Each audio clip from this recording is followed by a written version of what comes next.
Hi everybody. This video is on section 4.4, spanning sets.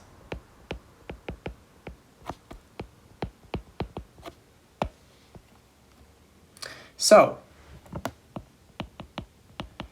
we can see from subspaces that scalar multiplication and addition of vectors are the only two operations we really have.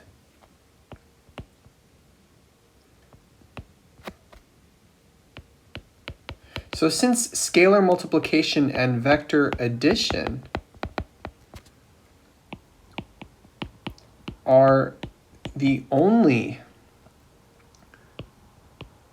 ways of combining vectors,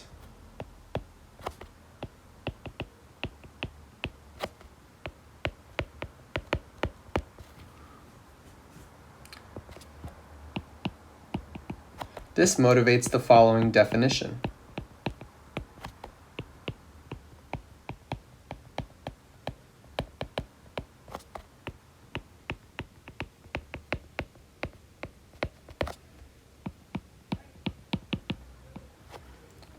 So, definition. A linear combination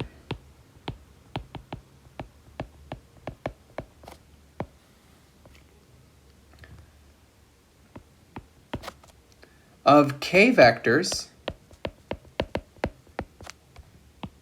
v1, v2, all the way up to vk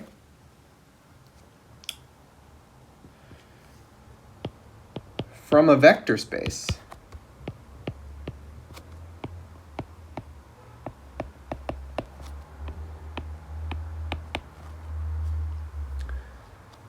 V is as follows: C1 V1 plus C2 V2 plus all the way to CK VK.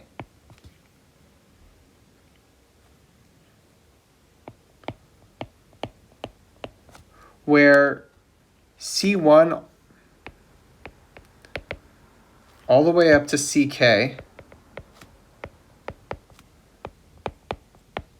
are all scalars. Okay. So in other words, a linear combination of k vectors from a vector space is any time that you multiply all the vectors by scalars of some kind and then you add them together. Okay? Notice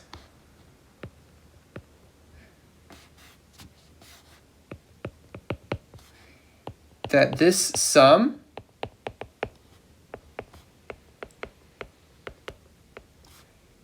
lies inside the vector space also, since V is closed under scalar multiplication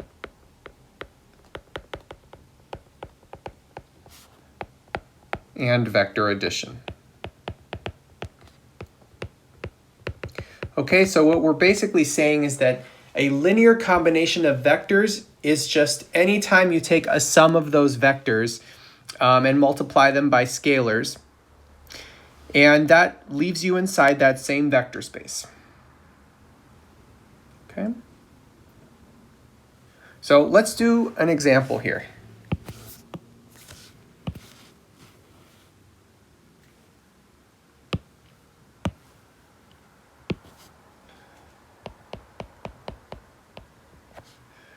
So let's take the example R2. So let's let V equal R2, and let's let vector A be -1, 4, and B be 2, 3.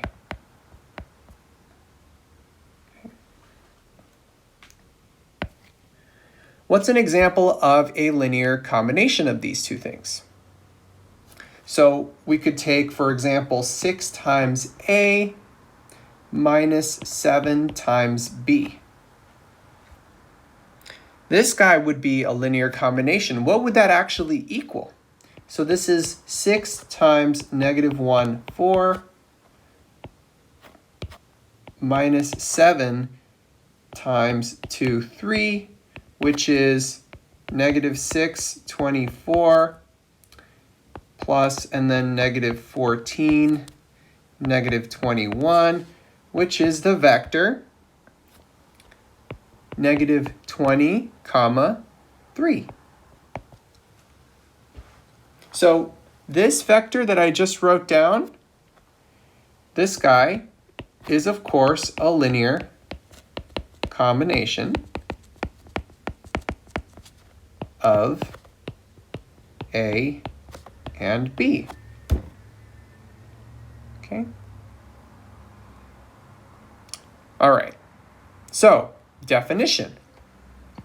Now that we know what a linear combination is, we can take this idea a little bit further. If every vector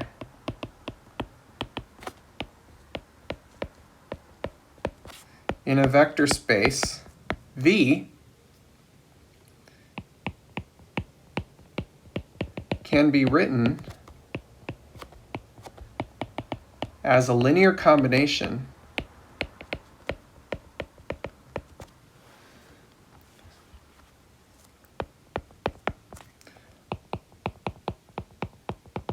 of a collection of vectors V1 all the way to Vk, we call S, which is that set of vectors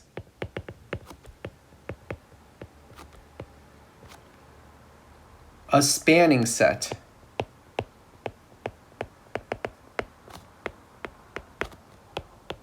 For V, spanning set for V.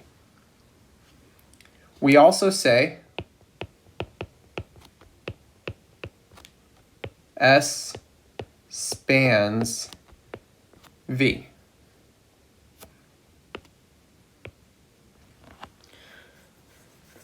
So in other words, if vectors in a vector space can all be written as linear combinations of vectors from this smaller set S, then we say that S spans V. Okay.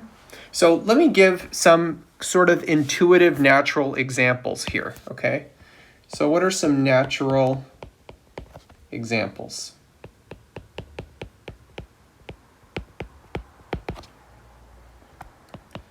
R2 is spanned by the set ij, right? Because we know that all vectors in R2 can be made up of linear combinations of ij.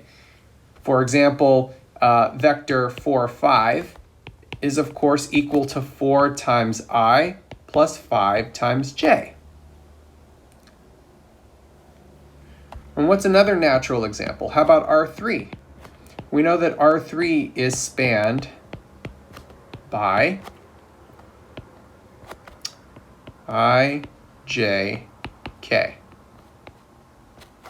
And just so that you know, vectors I, J, K, remember, those are really just 1, 0, 0, 0, 1, 0, and 0, 0, 1, right? 0, 0, 1.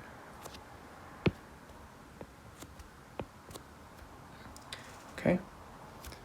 We know that I and j, that's also the same as 1, 0, and 0, 1. It's the two-dimensional versions of those. Okay?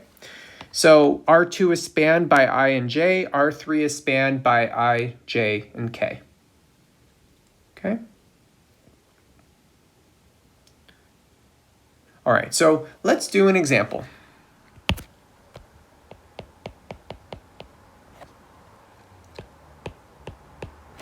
Let's show that R2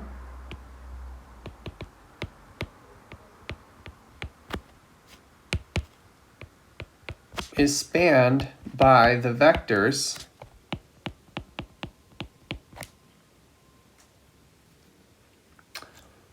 V1, which is vector 3, 1, and V2, which is vector -9, 5. Okay, so this will be our first example of trying to show that some vectors span a whole vector space. So how can we show that these two vectors span the vector space? We need to take a generic or general vector in R2 and show that it can be written as a linear combination of V1 and V2. It's not going to be as obvious as I and J. We're going to need to think about this a little bit. So let's start by taking any vector in there. So let's let x1, x2 be a vector in R2. Okay? We don't know what x1 and x2 are, but we still need to find the linear combination that works here, right? Okay, so what do we do now? So we wish to find, oh, sorry, yeah, this is right. Okay, so we wish to find, we need scalars C1 and C2 such that C1 V1 plus C2 V2 is equal to x1 x2, right? So what does that mean? This means that C1 times 3, 1 plus C2 times -9, 5 is going to equal x1 x2. But this means the same as 3C1 minus 9C2 is equal to x1, and C1 plus 5C2 is equal to x2. This is just a system of equations, isn't it? This means that if I have matrix 3, 1, -9, 5, and I multiply it by C1, C2, I need to end up with x1, x2. So can we find two such scalars? Do we need to actually find a solution here in order to determine whether or not there is a solution? Well, we can use the determinant criteria, right? So what would the determinant of 3, 1, -9, 5 be? This is 3 times 5 minus 1 times -9, which is equal to 15 plus 9 is 24, which is not 0. So this means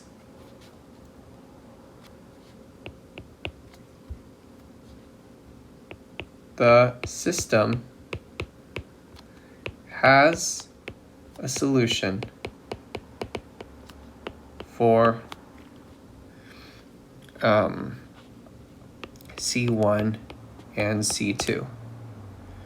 What does this mean? This means that R2 is spanned by V1 and V2. Okay, so we didn't, now notice they didn't ask us to find the C1 and C2 that worked. If so, then this wouldn't have been good enough. We would have needed to actually solve the system and get C1 and C2 in terms of x1 and x2. But it did not ask us that. It just said show that it is spanned. And so all we needed to show is that this has a solution. And we've done this for all x1 and x2. So, question here. before we keep going, what's special about these two vectors that span R2? Like, why do those two vectors span R2? You may ask, were those chosen at random? Do any two vectors span R2? Well, of course, not any two vectors do, but a lot of them do. And so something we should write as a note here. You may wonder, can you build R2 out of any two vectors? Yes, as long as those two vectors are not parallel. So note, any two non-parallel vectors in R2 form a spanning set for R2. Okay. This makes dealing with R2 very, very simple because we know immediately if vectors span it or not. Now, is R3 as simple as this? Sadly, no. So we're going to do another example. This time, let's look at three vectors in R3. Determine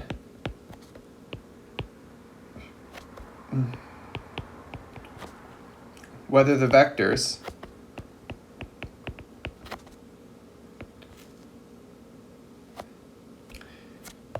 v1, which is 1, -3, 6, v2, which is 1, -4, 2, and v3, which is -2, 10, 4, span R3. Okay. So we need to do the exact same thing that we did before. We need to ask the question, is it true that for all v in R3, there exists a C1, C2, and C3 that are real such that V is going to be a linear combination of these three vectors. Okay. All right. So again, let's just pick a generic vector. So let's let x1, x2, x3 be in R3. And so we want to know is, does there exist a C1, C2, C3 such that, now just like the last example, we want to know if taking, let's look at the last example, by the way. You could tell that these guys, 3, 1, became the column here, and V2 became this column. So when you're looking to see if linear combinations work, we know that this is going to build a similar system on this example here, right? So we know that this is going to be 1, -3, 6, 1, -4, 2, and -2, 10, 4. It's going to be that times C1, C2, C3 is equal to x1, x2, x3. So we want to know if this has a solution for C1, C2, and C3. So why don't we try taking the determinant? Okay, let's see if that gets us anywhere. If the determinant is not 0, then that means there is a solution. But if the determinant is 0, then that means there may or may not be a solution, right? It's either infinitely many or there are no solutions. So we're going to have more work to do. But let's see if we can get away with just doing a determinant here. So what's the determinant of 1, -3, 6, 1, -4, 2, -2, 10, 4, right? What do we get here? So I'm going to expand on the first row. So if I expand on the first row, I get,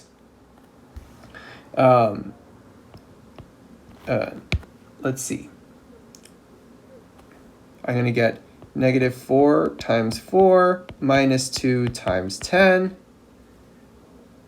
minus 1 times -3 times 4 minus 6 times 10 and then minus 2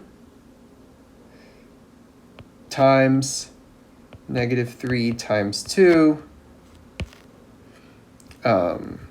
minus 6 times -4. So what do we get here? We get -16 minus 20 minus 1 times -12 minus 60 minus 2 times -6 plus 24.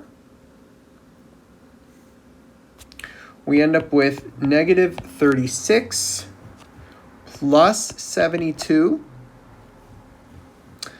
minus 36, which is 0, which means there is no unique solution. However, we don't know if there are infinitely many. There could be infinitely many, so unfortunately we do have to solve the system using Gaussian elimination. So what would the augmented matrix be here? We have our original matrix, 1, -3, 6, 1, -4, 2, -2, 10, 4. And notice that our constant matrix is actually a generic x1, x2, x3, right? So we want to know if this thing is going to have solutions. So we need to put it in row echelon form. So we're going to add 3 row 1s to row 2, and we're also going to add -6 row 1s to row 3, right? So if we do both of those things, we get 1, 0, 0, 1, -1, -4, -2, 4, 16, and we get x1, 3x1 plus x2, -6x1 plus x3, right? Now we've got to turn the second guy, we need to turn this guy right here, we need to turn that into a +1. So we're going to multiply row 2 by -1. We get 1, 1, -2, x1, 0, 1, -4, and -3x1 minus x2, and then 0, -4, 16, -6, x1 plus x3, right?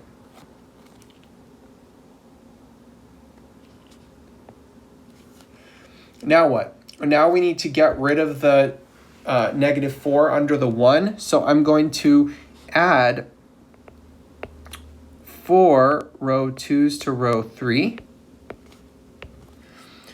What do we have left? We have 1, 1, -2, x1, 0, 1, -4, and -3 x1 minus x2.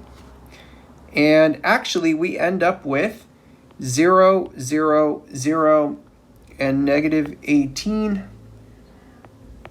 x1 minus 4 x2 plus x3. Okay. So remember, this is not a row echelon. So this is not, we do have a row of zeros, right? We know that this isn't going to be invertible, so we knew we were going to get zeros on the left. So when does this have infinitely many solutions? Only when this is 0. In other words, this will have solutions if and only if negative 18x1 minus 4x2 plus x3 is equal to 0. Is that true for every single x1, x2, x3 you can think of? Certainly not, right? I mean, why don't we just think of one that isn't on there? 0, 0, 1 does not work, right? It doesn't fit in that equation. Obviously, there's a lot more that don't work. In fact, that's a plane. All we needed to do was pick any vector not on that plane, and we could show that that is not true for all x1, x2, and x3. So what does this mean? This means the 3 vectors do not span. So this means that v1, v2, v3 is not a spanning set for R3. Otherwise, it would have a solution for all of them.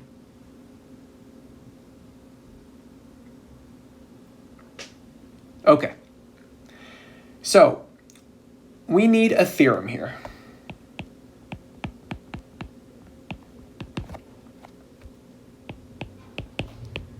Let's let V1 all the way to Vk be vectors in Rn. So question, when do they span? Then V1 all the way to Vk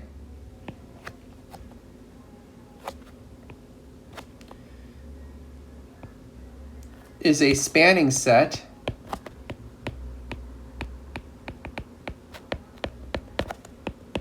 for Rn if and only if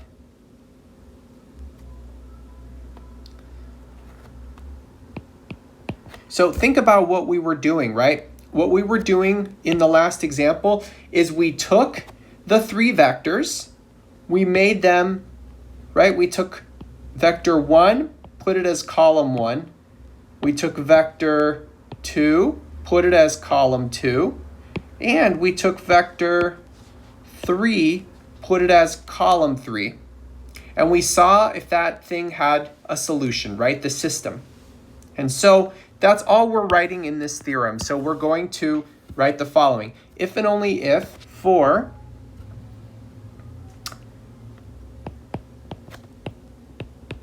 the matrix. So if we take a matrix and we build it by taking each of those vectors and putting them as columns in a new matrix, right? If and only if for that matrix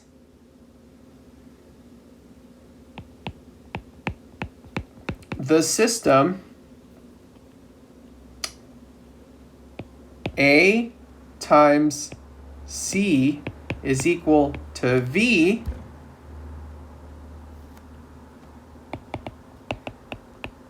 is consistent for all V in Rn. Okay.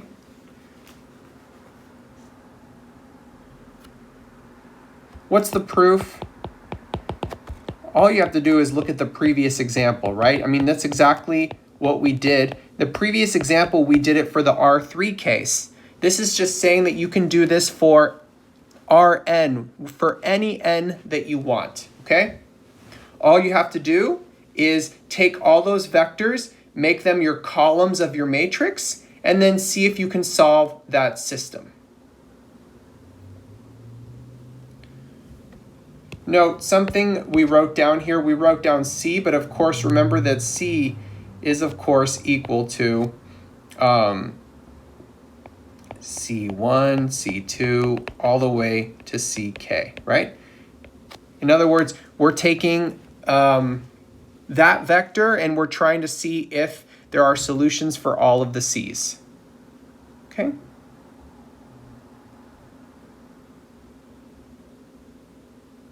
Okay. Now this only works for Rn, right? If we have a more complicated vector space, and we do have to verify it just using the definition. Okay, so let's try another example here.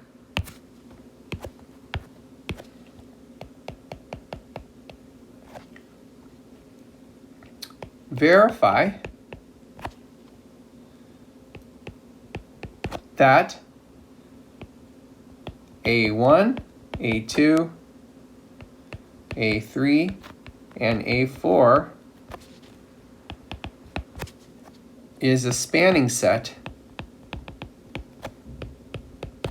for M2R, where A1 is 1, 0, 0, 0, A2 is 1, 1, 0, 0, A3 is 1, 1, 1, 0, and A4 is 1, 1, 1, 1. So we're trying to verify that those two matrices span all of M2R. Okay, all of M2R.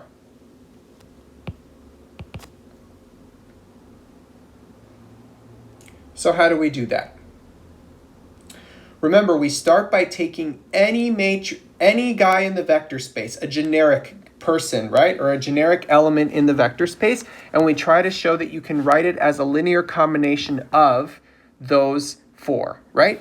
So let's start by taking a generic element. Let's let A, which we're going to just call, what's a generic element in M2R?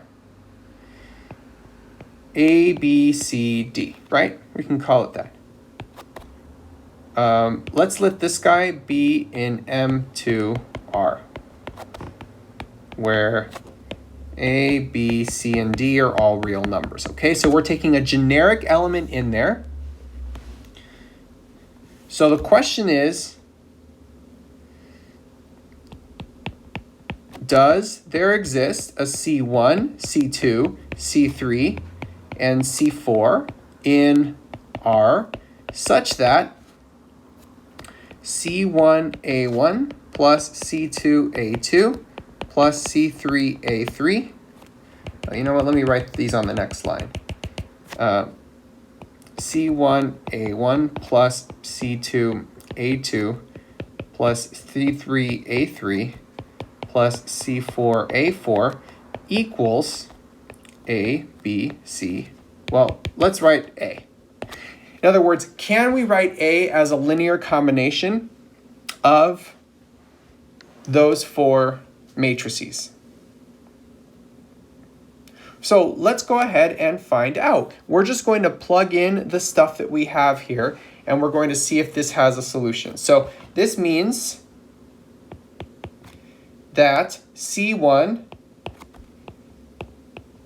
times A1 plus C2 times A2 plus C3 times A3 plus C4 times A4 equals A, B, C, D. In other words, we need to see if this guy has a solution for C1, C2, C3, and C4. How do we do that? So let's multiply those through. This means that C1, 0, 0, 0 plus C2, C2, 0, 0 plus C3, C3, C3, 0 plus C4, C4, C4, C4 is equal to A, B, C, D. Can we find a C1, a C2, a C3, and a C4 that work? So let's do this color-coded, right? This has to be true for all four parts of the matrix. So let's look at the upper left corner first. We have this guy, this guy, this guy, this guy. Those four have to add up to A, don't they? So let's write that as an equation here. So this means C1 plus C2 plus C3 plus C4 has to equal A. And what else? Let's use a different color. How about green? This means that this guy plus this guy plus this guy plus this guy has to equal this guy. But 0, we can just throw the 0 out. We know that doesn't give us anything. So we have instead C2 plus C3 plus C4 has to equal B. Now the same thing's going to happen except the C2 will drop out in the next one. So we have C3 plus C4 is equal to C. And then finally we have C4 is equal to D.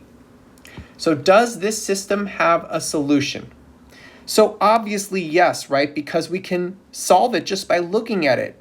Because C4 is D. So what's C3 going to equal? Just use back substitution, right? C minus D. C2 is going to equal B minus C minus D. And C1 is going to equal A minus B minus C minus D, right?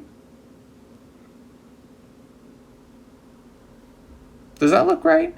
Oh, actually, sorry, I did that wrong. C3, okay. Yeah, let me back up for a second. The last two are wrong, okay? Because what's C2 going to be? Let's actually work it out. C2 is going to equal B minus C3 minus C4, which is B minus C3 minus C4. But the D's are actually going to cancel out, aren't they? So C2 is equal to B minus C. And C1 is equal to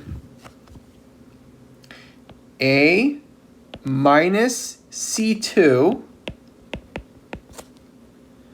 minus C3 minus C4, right? But we can cancel the D's and also the C's.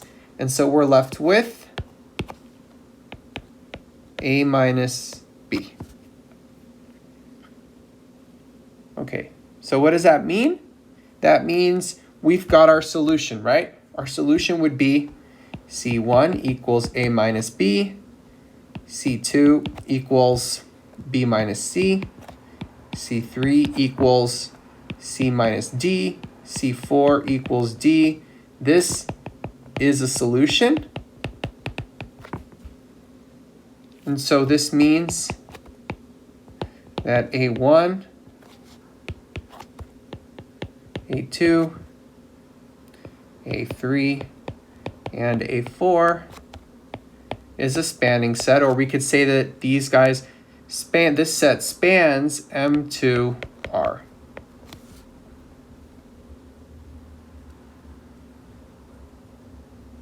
Now, is that the most natural spanning set you can think of for M2R? There is a much easier one, so note, how about the following?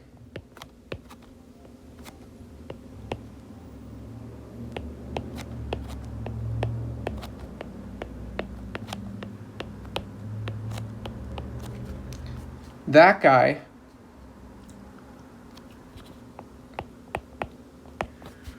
forms a more natural spanning set for M2R. This is sort of like using IJK, right, to span R3. This is like the equivalent of that. It's a 1 with the rest zeros.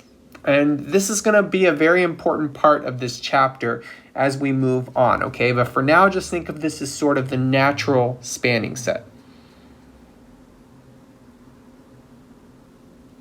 Okay.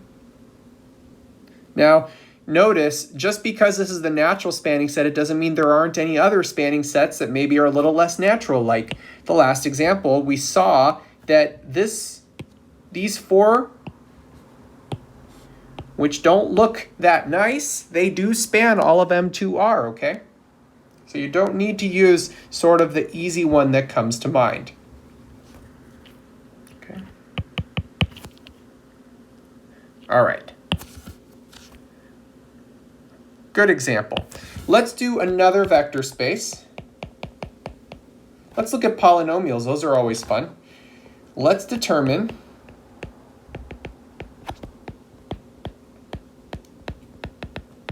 a spanning set for the vector space P2R.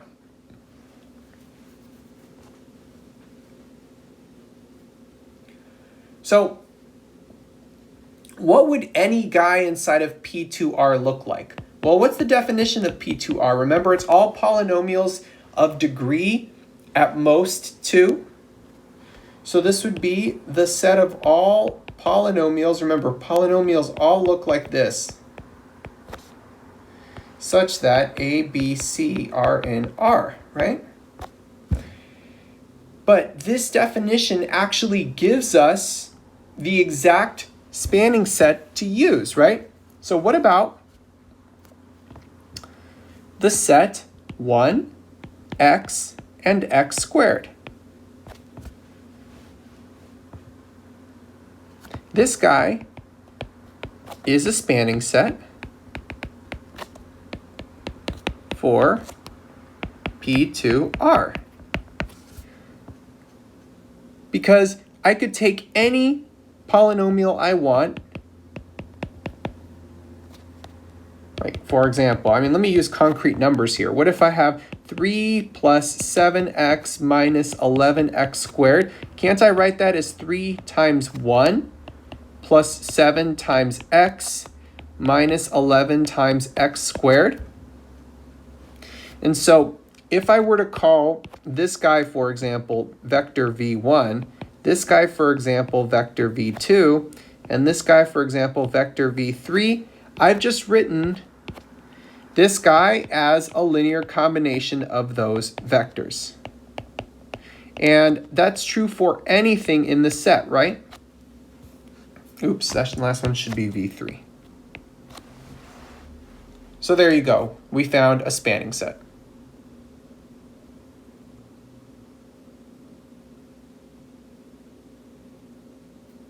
Now, let's work backwards here, okay?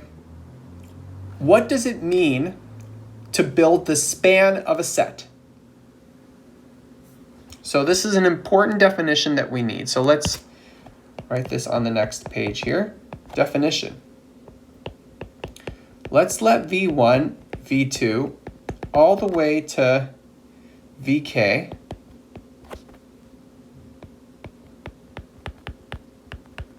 be vectors in a vector space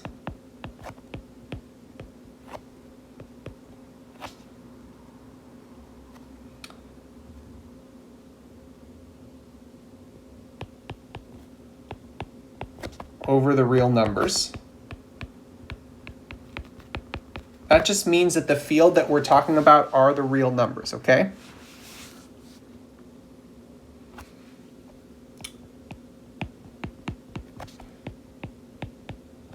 We can form a subset of V by taking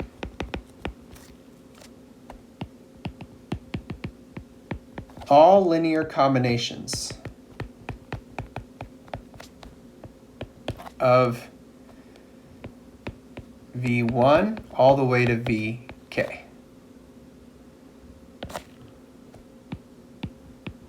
We have a name for this. We call this you can leave out the word linear, but we call it the linear span of the set of those vectors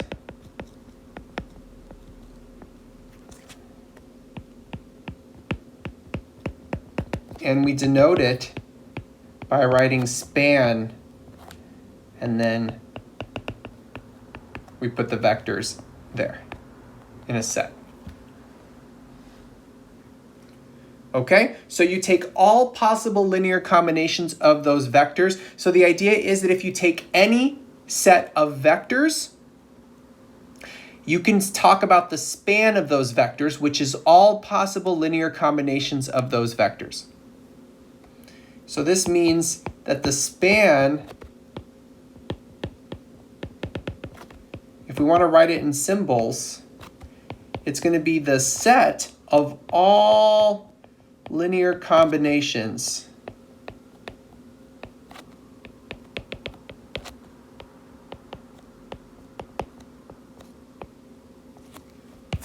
such that C1 to CK are all real numbers. It's the set of all of them.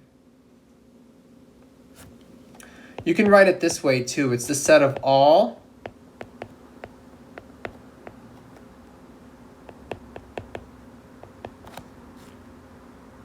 such that Ci is a real number for all I. Right? That's just another way of writing a linear combination. We can write it as sigma of Ci Vi. Okay? If you don't like sigma notation, that's okay. You can write it the other way. Okay, so the idea is if you have a bunch of vectors, we can always form a new subset by just taking all linear combinations of those vectors. We call that the span of those vectors. Now, we wrote subset on purpose, okay? This word subset here. You should be wondering, subset, I could have said subspace, but I didn't say subspace because we don't know it's a subspace yet. However, that's exactly the point of the next theorem. The next theorem says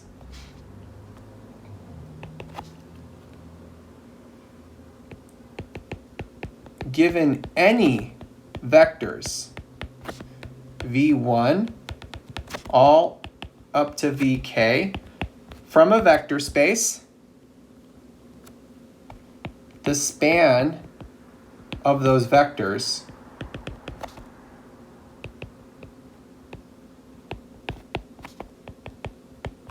is a subspace. Not just a subset, but a subspace.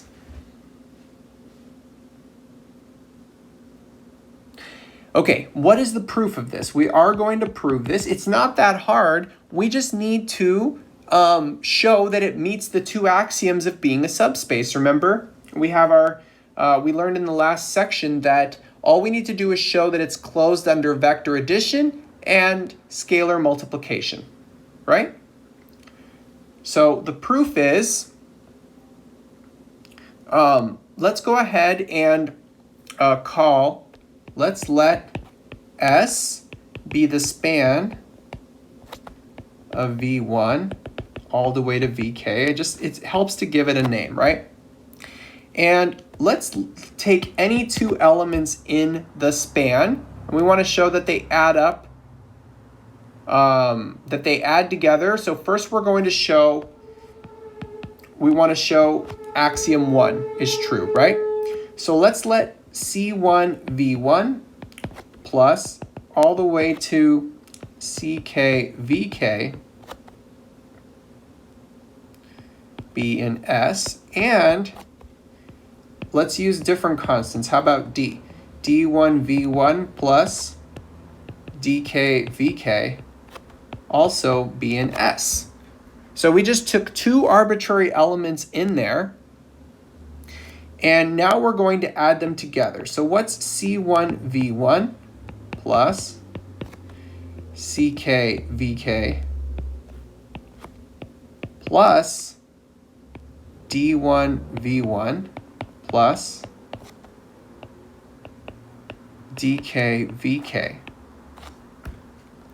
How do we know that that guy lives in S?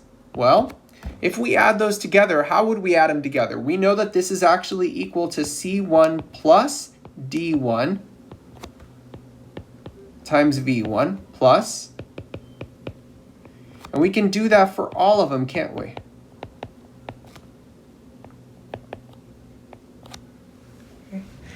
So didn't adding two linear combinations leave us with a linear combination of the V's? So this guy is still inside of S by the definition of S. So this means that A1 holds. What about A2? Let's let R be a real number. And let's take our generic guy inside of S. So what happens if we multiply R times that guy? Do we end up with somebody who's in S?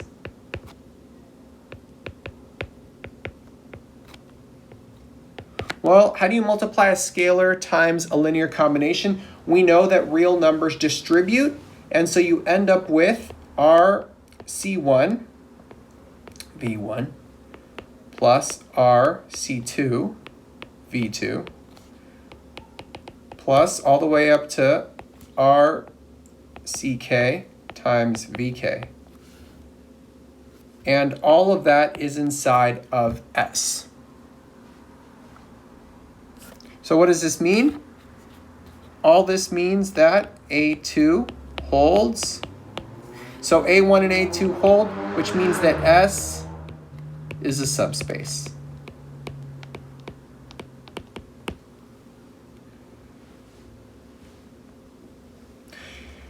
So what did we just show? We just showed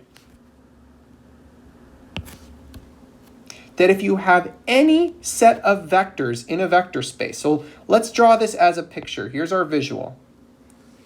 Here's our vector space. Let's call this guy V, okay? Given any vectors, let's say you take 4 vectors, 1, 2, 3, 4. Let's call this guy V1. Let's call this guy V2. Let's call this guy V3. Let's call this guy V4. Obviously, we can do it with any number, but I just want to use a concrete a concrete number of them as an example. This means if we take the span of them, all linear combinations of them, it actually builds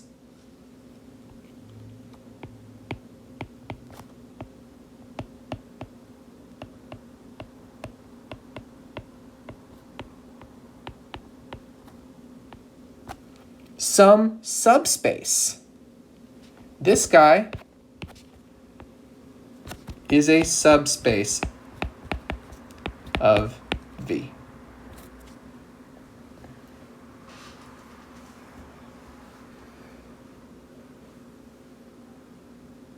Okay. Pretty cool, right? We can build a subspace by taking all linear combinations of any number of vectors inside of the set. Okay, so we're going to make some remarks here.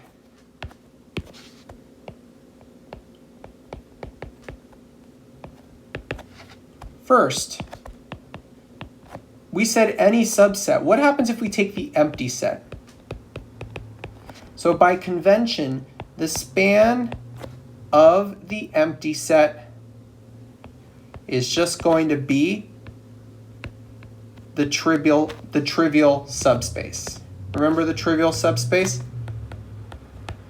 We said in the last section that if you just take the 0 vector and put it inside of a subset all by itself, it forms a subspace, but we call it the trivial subspace.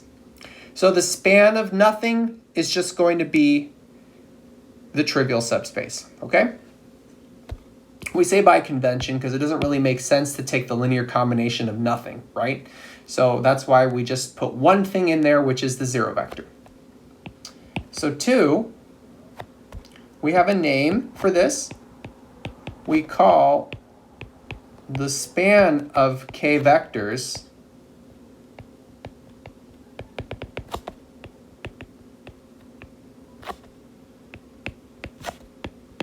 the subspace of V spanned by V1 to Vk. The subspace of V spanned by that. So that's just what we call it. Now that we know it's a subspace, we never forget it. That's going to be what we always call it.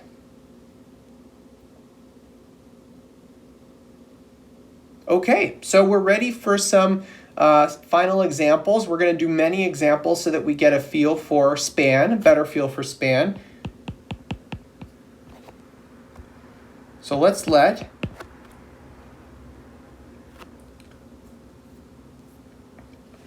V equal R2, and let's let V1 be -1, 1. I want us to determine the span of just that one vector, -1, 1.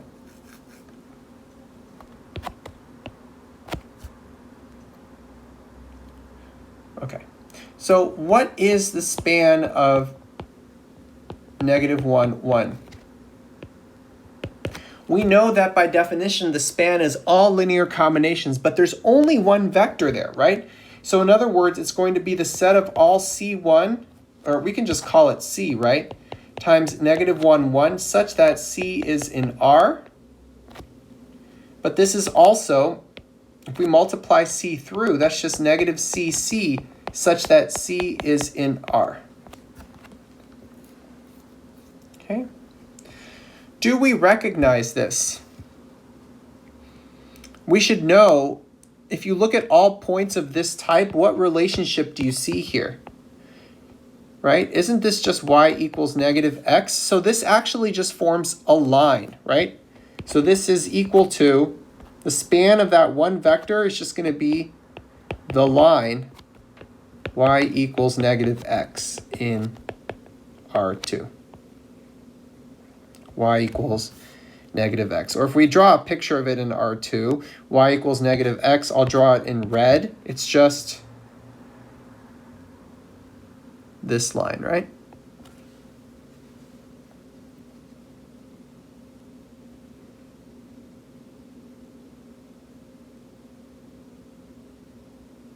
Oh, sorry, that's y equals x. What am I doing?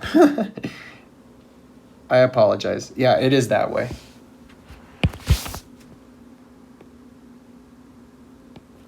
My mistake. And that makes sense, right? Because if you look at -1, 1, -1, 1 is maybe this little, let me use a different color here. If we look at -1, 1, maybe it's this little piece right here, but then if you look at all possible multiples of that, you get the whole line, don't you? So the span of a single vector in R2 or R3 is really just going to give us a line.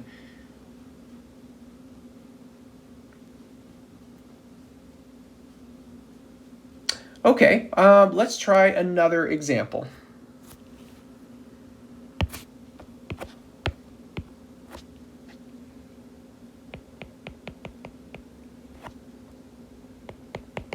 Let's look at R3 this time. And let's let V1 be the vector 1, 0, 1, and V2 be the vector 0, 1, 1. Determine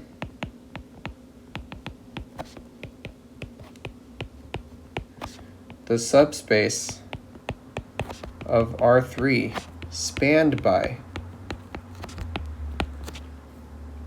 V1 and V2.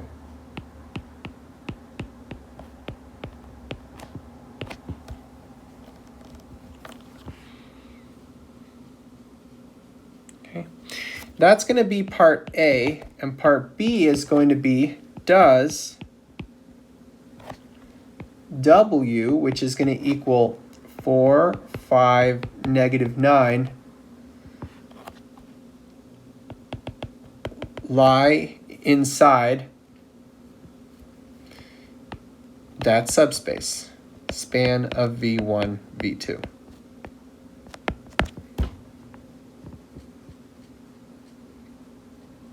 So let's answer the first question. What is the subspace of R3 spanned by V1 and V2? So let's write it out. We know that the span of V1 and V2 is just going to be the set of all linear combinations, right?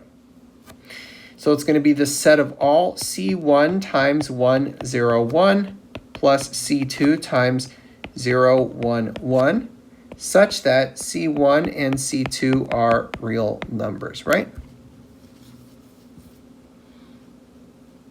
But what is this equal to? Let's actually multiply and add those together. This is equal to C1, comma, C2, comma, C1 plus C2, such that C1 and C2 are real numbers.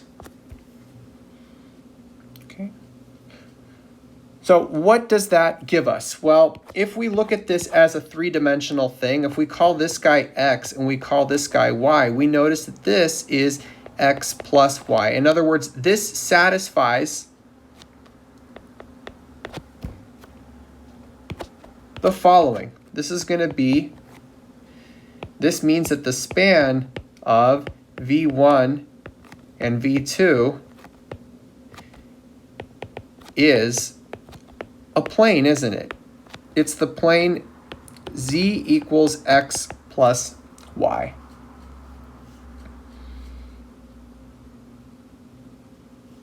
Okay.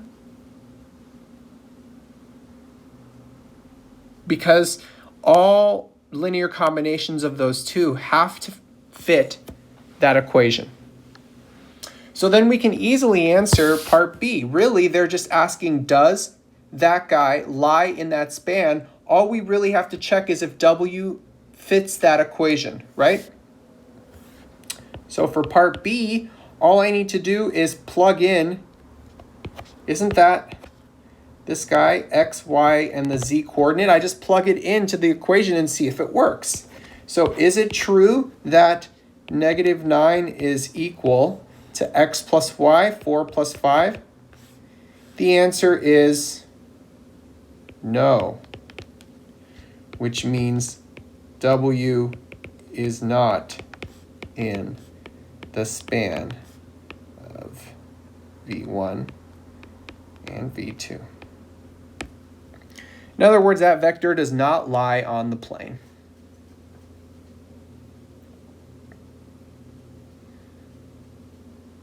Okay, we're going to do a couple more examples here. So, example. Determine the subspace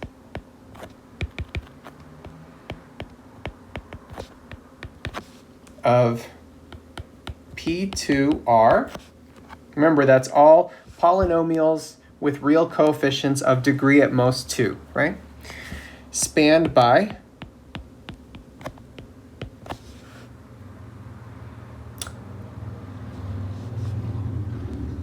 P1 of X and P2 of X, where P1 of X is equal to 1 plus 3X, and P2 of X is equal to the polynomial X plus X squared. So this is part A. Part B, decide if P1 of X and P2 of X is a spanning set for P2 of R.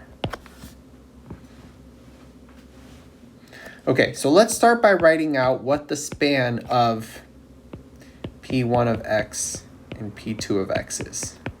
Remember, it's all linear combinations, so it's going to be C1 times 1 plus 3X plus C2 times X plus X squared, such that C1 and C2 are inside of R. Okay. But what does this equal? Let's multiply it to C1 times the first plus C2 times the second. We only have C1, and then we have the constants, or the linear term, we have 3C1 plus C2x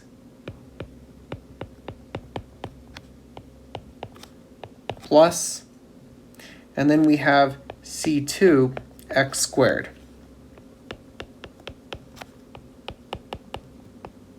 So it's all polynomials of that form. And there you go. We're done with part A. So that was part A, right? What about part B? We have to decide if that guy is a spanning set for all of P2R. So all we need to do, this is sort of like the last example, all we need to do is find a vector that is not made up of the pieces like that. So clearly not every polynomial has the relationship that 3 times this guy plus that guy gives you the middle guy, right? It's not that hard to think of a polynomial where that's not the case, right? What about the polynomial? How about the polynomial 1 plus x squared? Certainly that does not live in there, right? This guy is not in the span of P1 of x, comma, P2 of x. Why? Well, if it did, then this guy would, because this is equal to 1 plus 0x plus 1x squared, which means that this guy is your C1, this guy is your C2, and 0 is not equal to 3 times 1 plus 1, right? Remember, this relationship has to be true in order for it to be in there.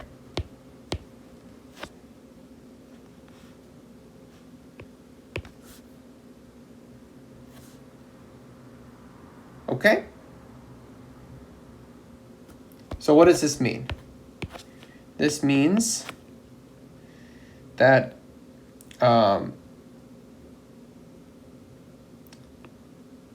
P1 of x, P2 of x is not a spanning set for P2 of R.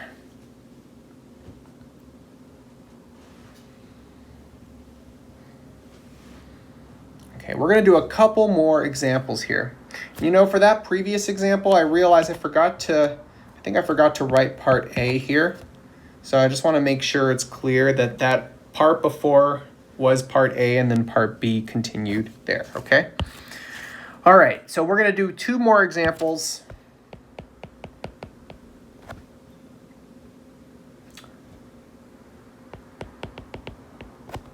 Let's find a spanning set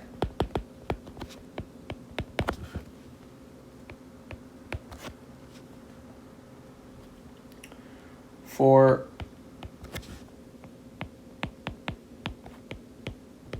the vector space of all skew symmetric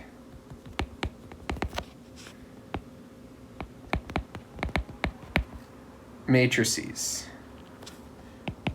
in M2R. Oh no, sorry, we're going to do 3 by 3, M3R.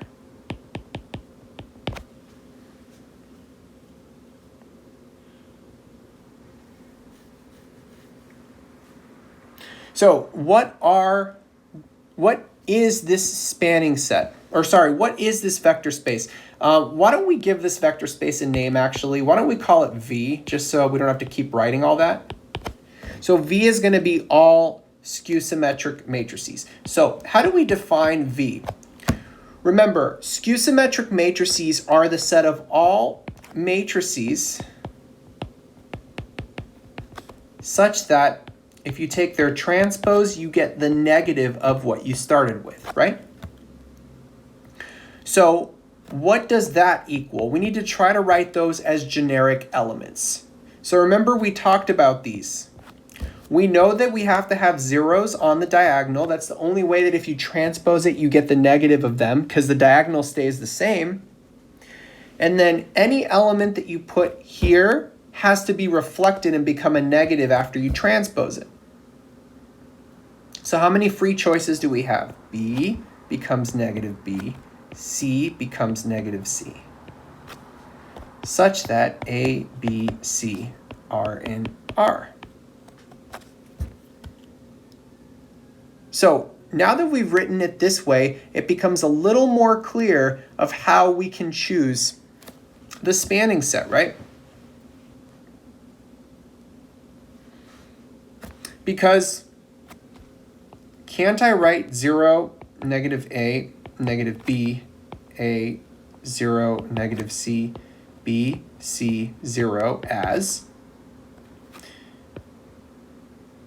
0, negative A, 0, 0, 0, 0, 0, 0, plus, what about just the B's? 0, 0, 0, 0, negative B, B, 0, 0, 0, plus, and then 0, 0, 0, 0, 0, 0, C, negative C, 0. But then this is just going to be A times 0, negative 1, 1, 0, 0, 0, 0, 0, 0, plus 0, plus B times 0, 0, 0, 0, negative 1, 1, 0, 0, 0, plus C times 0, 0, 0, 0, 0, negative 1, 0, 1, 0. So if I can write any generic element like that, then that must mean that these guys I'm underlining must form a spanning set, right? So let's write that down. This means that 0, negative 1, 0, 1, 0, 0, 0, 0, 0, 0, 0, negative 1, 0, 0, 0, 1, 0, 0, and 0, 0, 0, 0, 0, negative 1, 0, 1, 0 is a spanning set for V.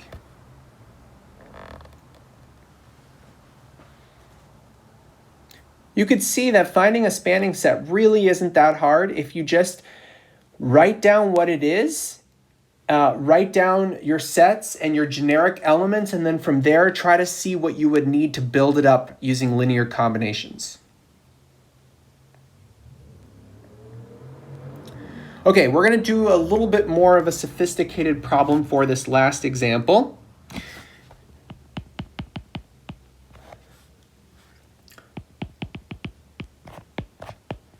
Find a spanning set for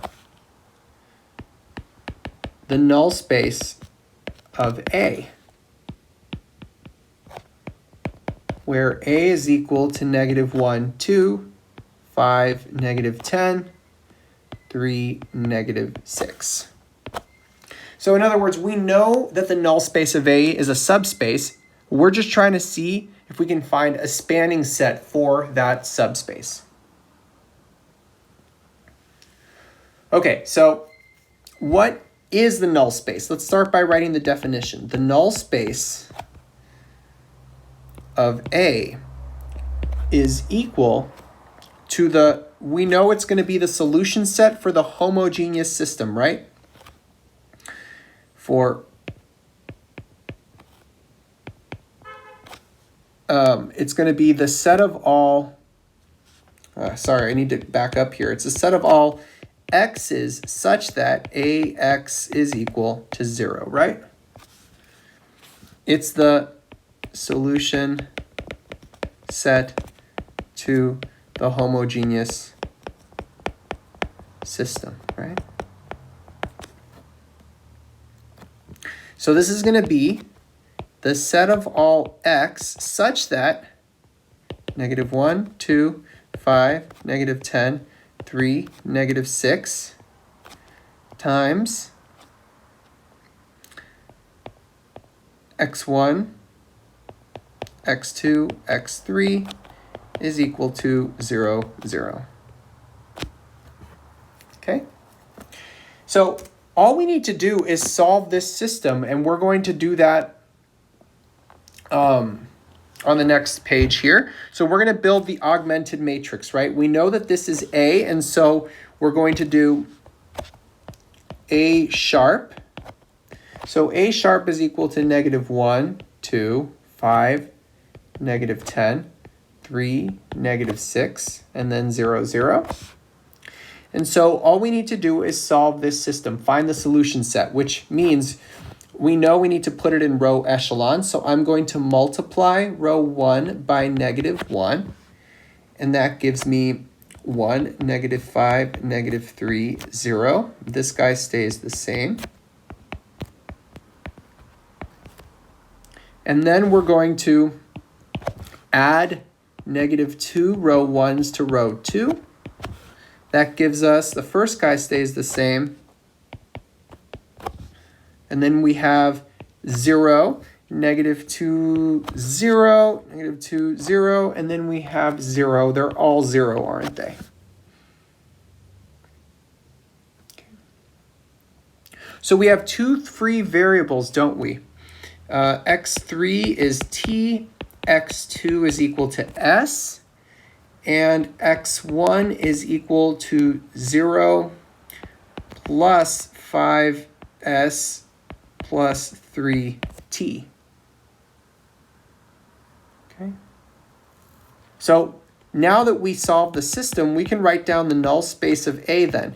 The null space of A is a set of all vectors that look like that. In other words, 5s plus 3t would be your first coordinate, then s, then t, such that s and t are real numbers.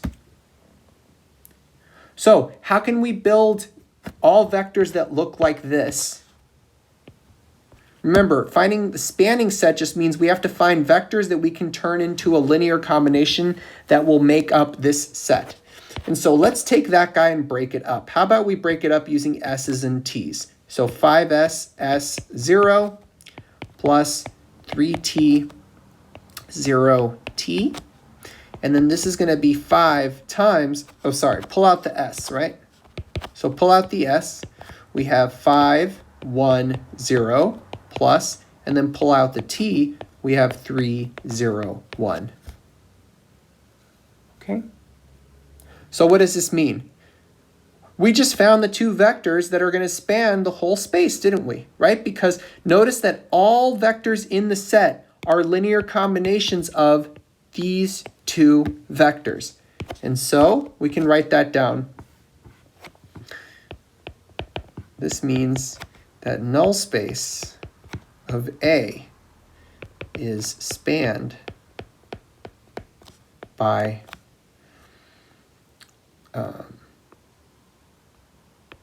5, 1, 0, and 3, 0, 1. That's a spanning set.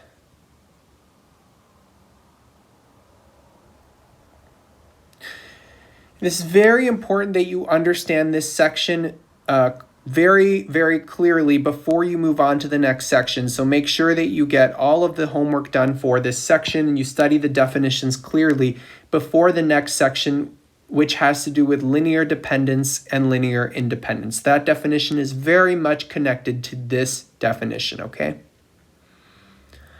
All right, everybody, thank you so much for watching this video, and I'll see you next time.